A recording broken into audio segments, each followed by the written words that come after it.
Hi everyone, Dean here from Enroll My, and I'm thrilled to welcome you to another episode of The Breakfast Club. As many of you know, I'm always talking with people from the UK, Ireland and the world who have had an incredible impact on the lives of children, young people and families. I'm keen to understand what drives them and the journey they've travelled to become the people they are today. In this episode, I chat with Lucy, Chief Operating Officer of Enroll My in the UK and Europe, and her inspiring journey from growing up in the Midlands to discovering her passion for childcare. We explore how her transition into the fitness industry eventually led her to the world of childcare, where she found her true calling. Lucy shares her insights on the importance of operations in childcare, what she's learnt from many of the industry leaders she's met, and how she's navigating the ever-evolving tech landscape. We also dive into the shifts in parental expectation and how passionate people are driving change and innovation in childcare. It's a fun conversation packed with learnings and inspiration, so grab your favourite morning beverage, sit back and enjoy this wonderful chat with Lucy. Let's go. Right, well, it's Dean here. Today I'm so excited to be here with Lucy. How are you, Lucy? I'm very, very well, thank you. How are you? Very good, very good. As you know, we love to just chat to people who've been involved in childcare, doing amazing things. We've chatted to some incredible people over the last little while, but it's a chance to chat with Lucy, and I know many of you who are listening may have spoken to or heard of, even possibly, Lucy, and the great work she does, and this time with Enroll My here in the UK, and not just the UK, but North America and the other bits and pieces where you have influence as well. So it's great to kick into it and just to chat through, and of course one of the key things we love to talk about is it's a bit of the person's story as well, not just the amazing things they do, but everyone has a way they get to childcare, and it's awesome to hear Lucy's story this morning. And prior to us chatting, I was just chatting about foxes, because we were doing vocal exercises to get our vocals right. We definitely were. Yeah. And apparently where I walk in London has more foxes than where you live.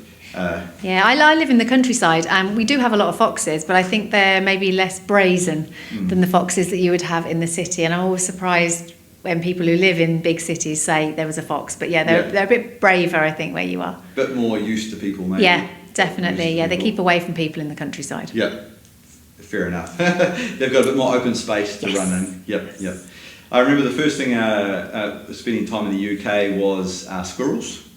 So a lot of squirrels rolling through and foxes, and it was a very pleasant surprise to be in Chislehurst, where I live in the UK, and seeing those things. So it's pretty cool. So anyway, Lucy, what do you do for Enroll My? What's your big thing? So currently I am the Chief Operating Officer for Enroll My, I can't even say it already, can I? Enroll My UK and EU. Yep. And a little bit over into the USA as well. Into the USA, absolutely. Yes. And we've got some great shout out to our USA listeners. That's it, and Canada. Yep, and Canada, absolutely. Can't forget Canada. North America. North America, yes. I was talking about this to a friend the other day when people were trying to guess my accent, and so I was talking to a guy and he was like, "Oh, I generally say, are you from the Southern Hemisphere?" Yes. And so as not to offend anybody. Yeah. So those listening, you may be trying to guess. And I'm sure if you look up my bio, you'll be able to find up on LinkedIn, plus connecting with us, which is cool. Yeah. So one thing we love to talk about is learn about where people come from and the start of their story and how they got into childcare, and it may have taken a little bit of time to get there. So where did you grow up, Lucy? So I grew up in the Midlands, in a tiny little village actually called Bewdley. Is there East Midlands and West Midlands? There is East Midlands and West Midlands. Yeah. I'm more Worcestershire, so although it is Midlands, it's slightly outside of what would be traditionally East and West Mids, tiny little village. West side not east side. No. If you've ever been to Bewdley, you would know it's definitely not that kind of place. Here's a question, very important question. Does the Midlands have like an east side and a west side? I really hope not. I'm sure there are plenty of people that think it does. Luckily, I don't get to be a part of that. But sorry, carry on. Tiny little village, very rural, beautiful river that goes through the River Severn. For those of you that know that area, it's a beautiful part of the world. So I grew up in this very, very small part of the world with my sister, my brother, mum and dad. Cool, yeah. A lovely place to grow up. In the countryside? In the countryside. Yeah. And then at some stage you decided to leave the countryside? No, still there. Still, yeah. Still in the countryside, You've returned to the countryside. I have returned to the countryside, yes. In that mid-phase after between countryside. Exactly, yeah. There was a lot of travelling in between there, as well as studying and moving around the country. But ultimately, came back to my roots. It's also, I mean, even in my career now, being right in the centre of the country, it's a really good place to be, because you literally can get to anywhere. And over the course of my career, I've always worked remotely, and I've always worked on a national scale. So to be able to get to Scotland as quickly as I can to get to the south coast has actually worked in my favour. Most definitely. So it's a really good place in the country to live. You get the best weather. As well as you haven't got the northern cold, you haven't got the southern highs, but you get a really good mix. Cool. And so you grew up there studying, and then you would have gone to university or school somewhere? I actually went straight to work at the age of 16. I deferred university. I did, much to my parents' horror at the time, although I was really, really lucky that my mum and dad I think they just noticed I'd had enough of studying for now.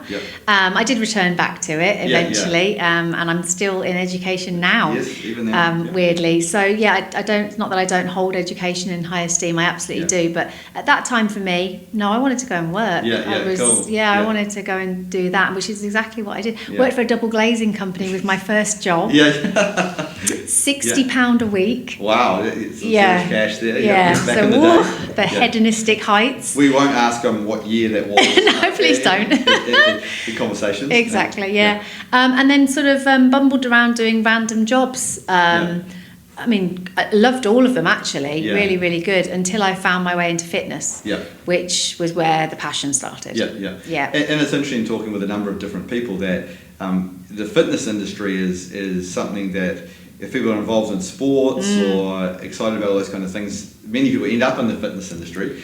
And as part of that, they end up through some of that work in the fitness industry, working with children. If it's not then, it might be later on. And so that's pretty cool. So what was did you like, was it jazzercise back in the day? Was that the one? I did do those kind. I can teach fitness ballet. I wouldn't advise anyone actually take one of my classes because I'm not very good at it.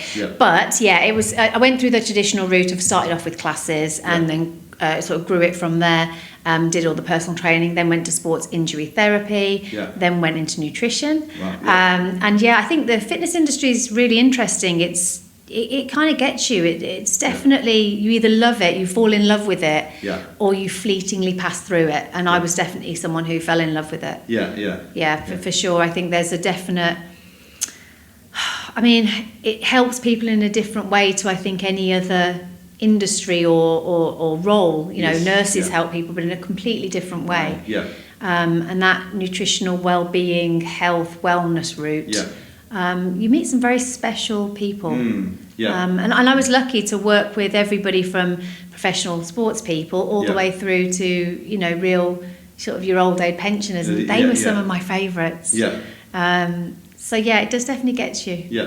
And I think there's such a crossover between physical health and your cognitive ability to be able to do things. And I'm always reminded of a business retreat. I was part of a mastermind group for when we first started in Rome.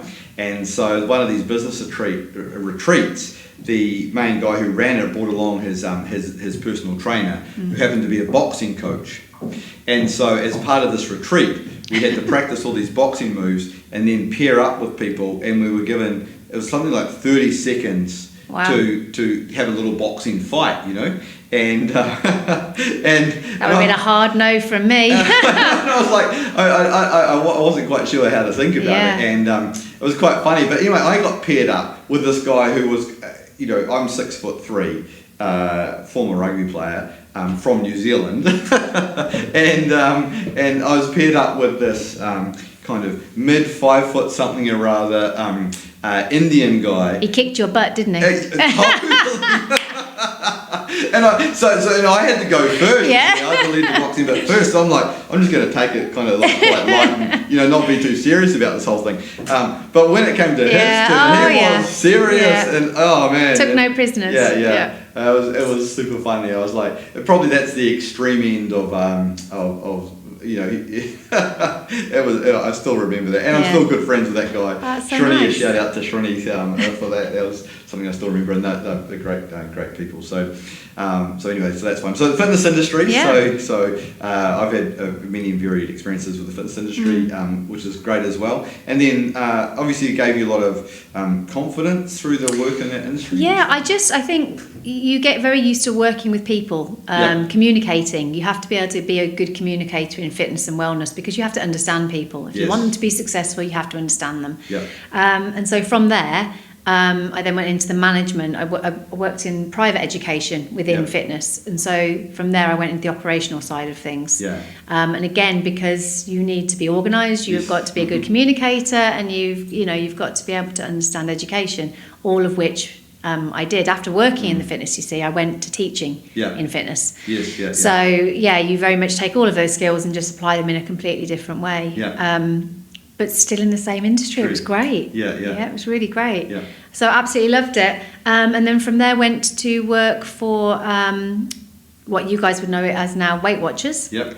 And absolutely loved it. Yeah, and that was across into North America as well. So they're obviously an American-based company, but they're in is it 12 or 15 different countries now? A huge beast of a business. And I went into it with some skepticism about was I entering into this kind of very corporate global that didn't really have much substance. Yeah. And I have to be honest and say I was completely wrong. Yeah. What they deliver and how they support people with nutritional issues, shall we say, is really quite remarkable. Yeah. Really quite remarkable. And coming from the fitness industry side of things, you would have had a unique perspective on it as well. I was definitely a purist. Yeah. Going into it and thinking, oh God, this is going to be like these very typical, weight loss companies. Yes. Yeah. It was not like that at all. It was not like that. The people really care. Wow. Yeah. Really care. And also the nutritional standpoint they come from is pretty solid. Yeah. Especially even for me, who came from a very, kind of purist background in nutrition, nutrition for fitness rather than well-being. Yeah. But I have to say I had a wonderful, wonderful time working there. Yeah. And I could not say, I never say bad things about them. I can only say good things about my Is there anything experience. like from that time, working for a multinational company across different continents and things, which you kind of do now as well? I do. Is there anything you picked up during that time which was kind of really formative or really...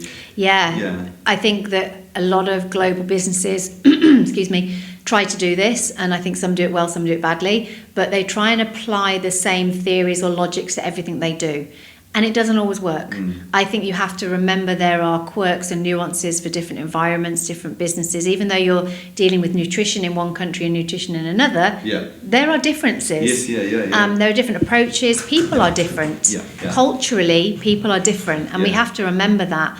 What's important in one culture is not important in another. And whilst I think it's brilliant to apply a global strategy, I think people shouldn't be too welded to that. It's definitely something I learned quickly.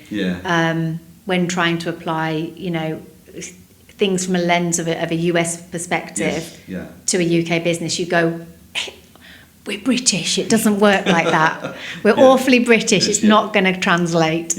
And something I definitely try to carry through, because I do think that is important. You have to apply the good things and let some of the deadwood fall away. And I'd probably say that's similar in technology. For sure. And Romo works across 6 or 7 different global domains now. So, and how things are done in different countries is different to how things are done in the UK. And what's important. Yes. Childcare in one country, for example, is going to say this is super important to us. We absolutely cannot live without this aspect of this booking process. UK would go, don't get it. It doesn't. Why is that important? But this is where we're really important. You definitely do have to be really on your toes with that. Cool. So Weight Watchers, a good period of time there, some great learnings really internationally. Good. And then what was next? So next was the childcare phase, and I have to say it was never an industry that I was particularly taken with or thought I'd ever work in, actually. And I do have children, so you would think that would be something I naturally gravitated towards. It was not.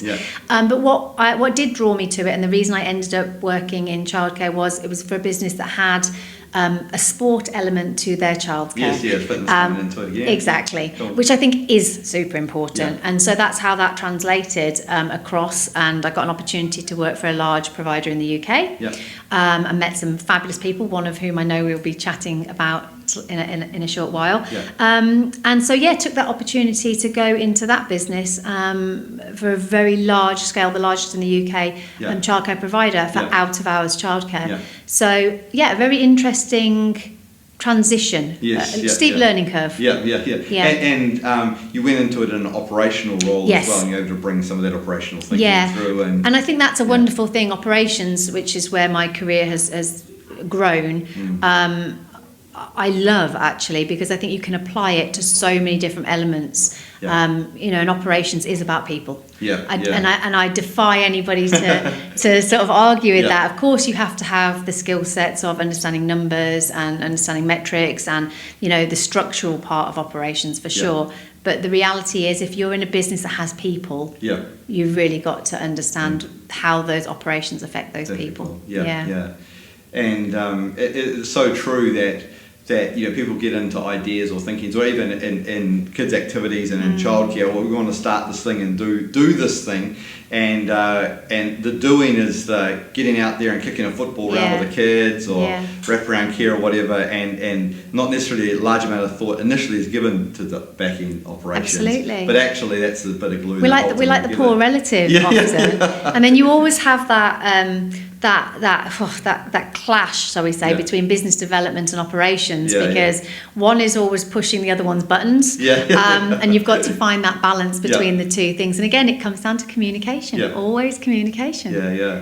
And the operations don't happen by accident. No. There's some serious, and it's also, it's kind of like being the sound guy at a rock concert. No one notices you until they have to notice you. Exactly right. Until something goes wrong, and then you're everyone's friend. Then the sound goes really bad. The whole concert just turns around and looks at the sound guy. Exactly right.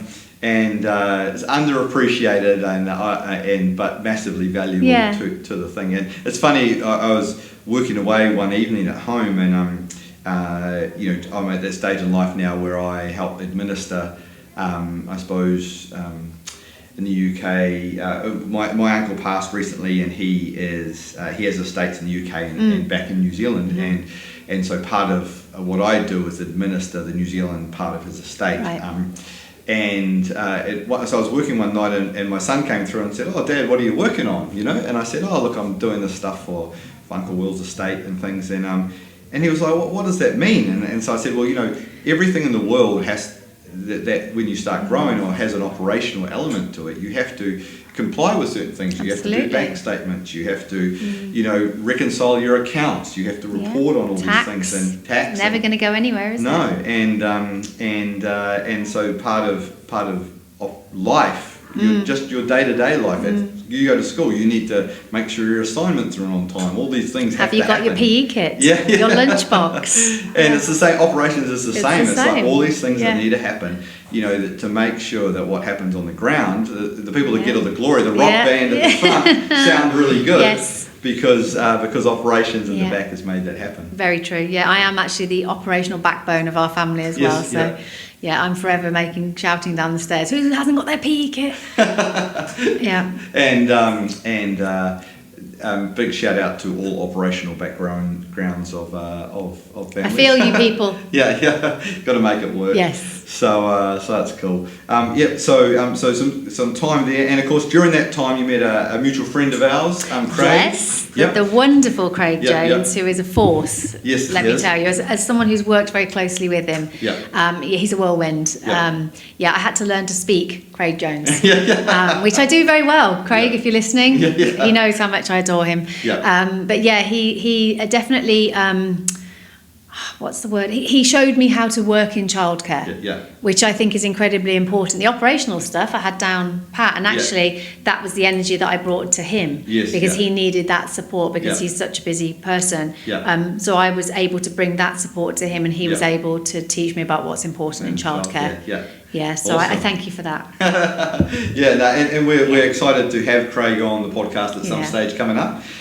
So we'll make sure we've got a good coffee, and there'll be a lot of good things. But anyway, Craig, of course, mentioned to us when we were looking for people in the UK. I know this fantastic person who's done this amazing work. I pay him a lot to say this. So that's cool. So that's how we connected. That's how we ended up. And tech was a completely new genre for me. I'd never worked in tech before. But I love a challenge. I love a challenge, and I'm someone who likes to learn, and I'm open to learning. And actually, it's been a baptism. But I think it's brought, you guys, especially the New Zealand team, are very gracious towards me when I kind of go, no, we can't do it like that. It's got to work like this because of X, Y, and Z. And you're always so gracious about listening. And I think that's, for me, something I take away about Enrol My is you are so open to making change for the better for a UK market, and I think that's unusual. There's very few tech companies that do that, and I applaud that 100%. And I think the core premise of Enrol My is goodwill, and part of that is listening. Totally. And to people who know what they're talking about, and that's the people on the ground, and things as well. And what you've been able to do is bring I'm just going to kick that up again, so it's good. Bring that kind of thing and take that skill set of what things look like in one organisation, and then be able to talk to lots of organisations. And kind of you have to sift, don't you? You have to say, look, is this something that's going to translate across all? Not just globally, but all UK, and what is it we really want to implement here? Is it going to show value across a range of businesses? Quirks we're all for, but equally we have to remember that we're not just a single provider company. We have to balance that out. So I'm pretty sure that our development team dread when they see my name pop up. Oh, it's her again. What does she want now? What does she want me to do? No, and I think it is very, very important. And that what one of the early things we did, and when we first started in Enrol My, was think that everyone operated like our first customer.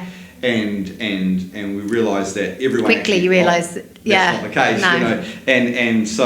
so now that you've had the chance to work with dozens of organisations, and as we're growing in the UK, we're learning more every day. We're working with larger businesses, and their scale are throwing up different challenges, and we always have a workaround or a solution, but it's about how do we make those better. And I think that is what you're always open to. I haven't come across anything yet that we can't overcome. But what you guys do on the back end is go, great, you've done that, but now we need to make it awesome. And like I say, I really applaud that. That's cool.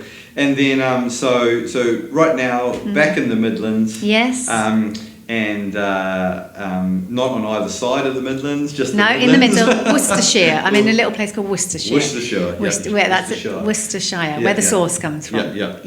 Obviously being from New Zealand, Lord of the Rings is a very big thing. So the Shire. So if you're ever in New Zealand, anybody go to, because the Hobbiton is still in place, and you can go and visit it, and it is a very miraculous and emotional experience. You get on this little bus, and then you go over the hill, and the music starts playing. You go over, and as you go over the hill, you see Hobbiton just appear before you. That's amazing. Yeah, it's crazy. Anyway, I was like, this is really I'm not expecting to feel like this. Harry Potter World's a bit like that. If you're into Harry Potter at all, it's the similar kind of experience. You really feel immersed, and I think that's what creates the emotion, that you feel like you're there. Yeah, wonderful. Because I think the Shire, adding Shire to the end of something, that's how I understood what it meant.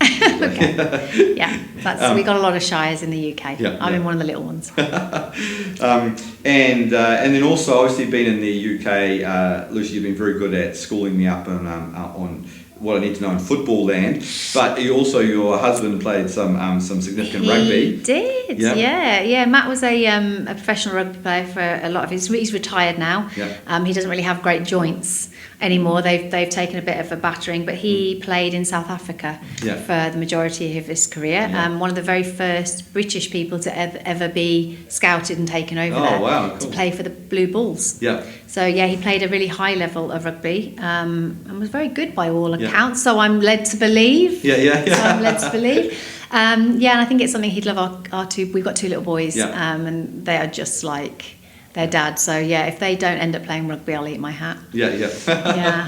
Much to my disgust and horror. We work with, of course, Proactive as well, and of course they do a lot of they work with the rugby union, and some of that stuff. So we'll be talking to Toby from Proactive coming up as well, which will be cool to hear their story. It's very important. Yeah. To keep our young people safe in sport. I know there's a lot of controversy about impact sports now and what damage it does long term versus short term, but I think the point is that all sport is safe when done properly. And that's our boys play for a proper rugby club, and that's what's really important. And it's interesting because between us and in the team across the globe, in different parts of the globe, all of our children play a variety of sports. So it's always good when we connect to share our kids' sporting prowess. I don't know whether they're at prowess stage yet, but they will be. No doubt, I'm sure they will be at some point. I'd like them to do a less impactful sport, tiddlywinks or rowing. I like to row, so they that would be nice for me, I think. But I think secretly they're going to be like their dad. I'm going to have to accept that. Rowing is a good sport. When I was at school, like rowing and rugby were the things that went hand in hand. You'd be fit to be able to do both those things. That's very true. I think the rowing thing, though, you can carry on a lot later in life. I know the club I row at, there's a lot of much more senior rowers because of the fact that you're not destroying your joints. So it means you can row quite late on in life. It's a great way to keep fit. Surely. So it's been, what are we at? We're just coming up a year, just about. Within September. September time. It would be about a year.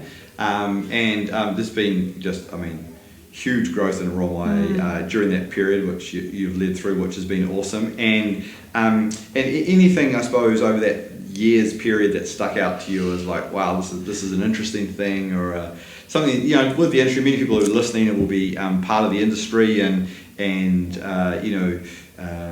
be thinking about what the future of the industry holds and all those kind of bits and pieces. That's a great question. And I'm going to say, I'm really not sure at this point, and I think that's the point. I think it's changing. What I have seen a shift in is the way parents not access their childcare, but what they want from their childcare, and they want long-term security. So what we're seeing coming through a lot more is parents that not booking ad hoc. They're very much saying, I want to book for a year. Like, I want to know that I'm secure, and I think that's a shift, because I think historically parents haven't so much done that. And maybe it's a shift back, because I think that when COVID hit, obviously that became a lot more ad hoc because parents were at home more. I think it's shifting back the other way.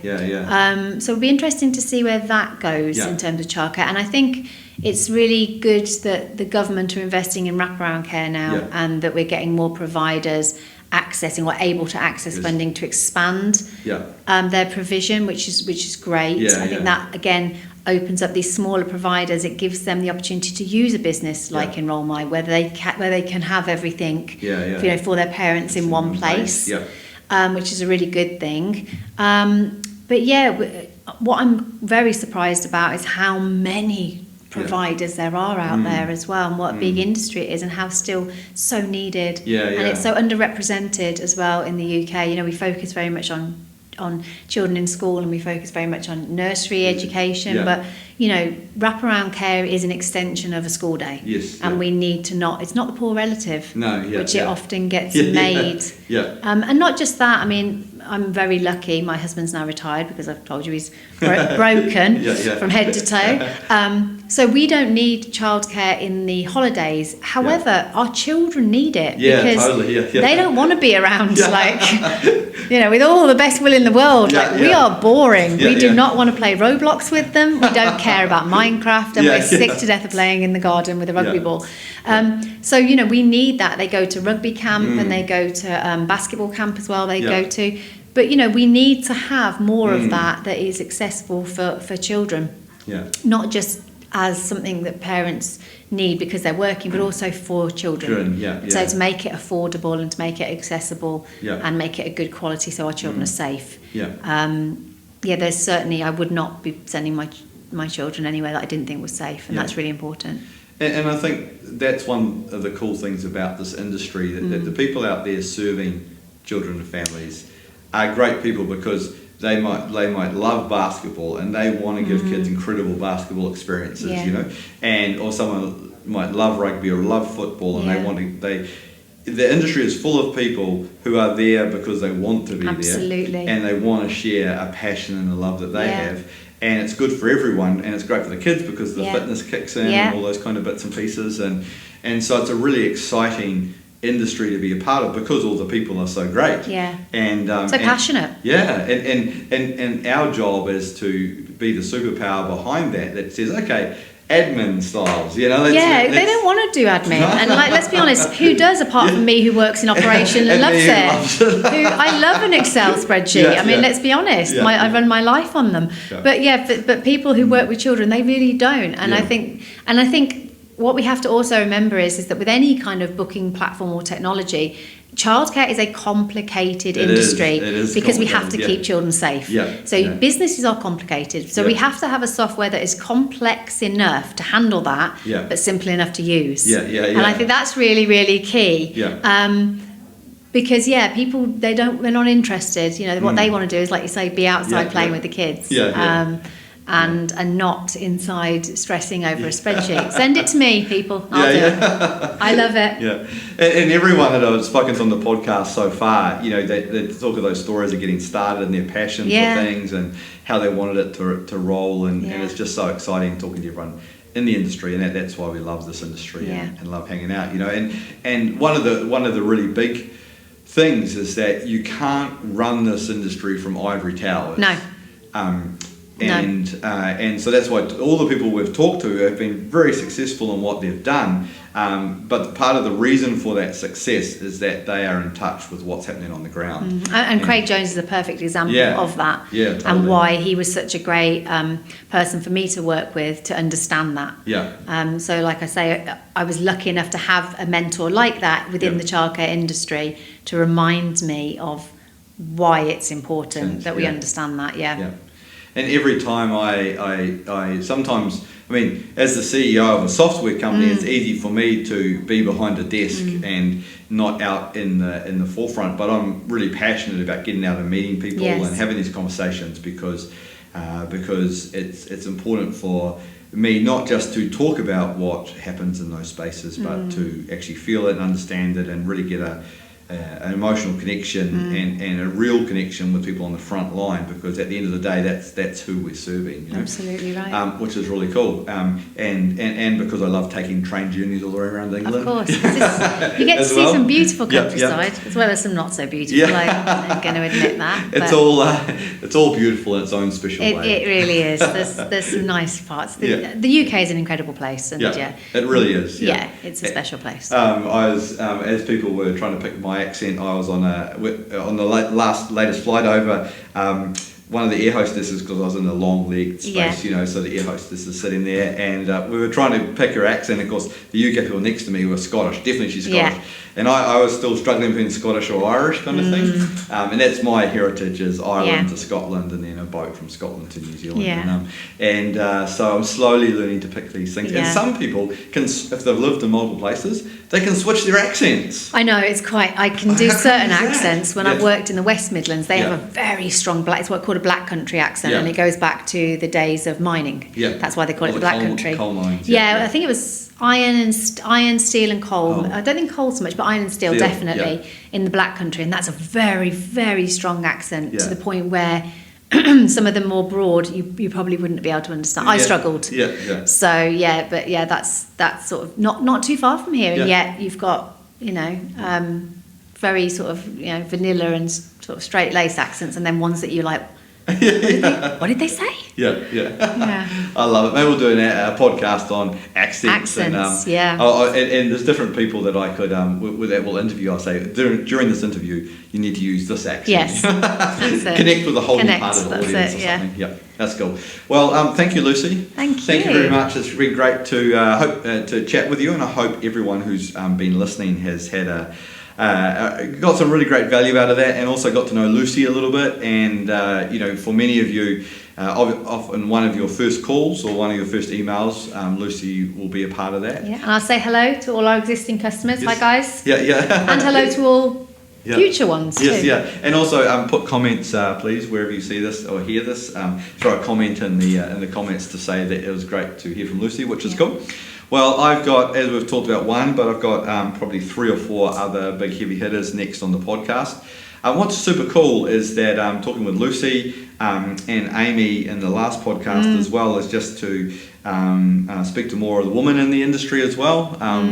And so we want to get a really good balance there with the men and women in the industry. And it's a great point, because typically childcare is very female dominated until you get to a certain level, and then all of a sudden men, you find it more male dominated. But you definitely don't have that man-woman thing in childcare. I think it's quite a nice mix. Yes, absolutely. Yeah. So looking forward to getting that through. So thank you, Lucy. Thank you. We look forward to sharing this with you all, and we will be back again with the next podcast with someone next. Soon. Back soon. Cool. Have a great night, everyone. See you later.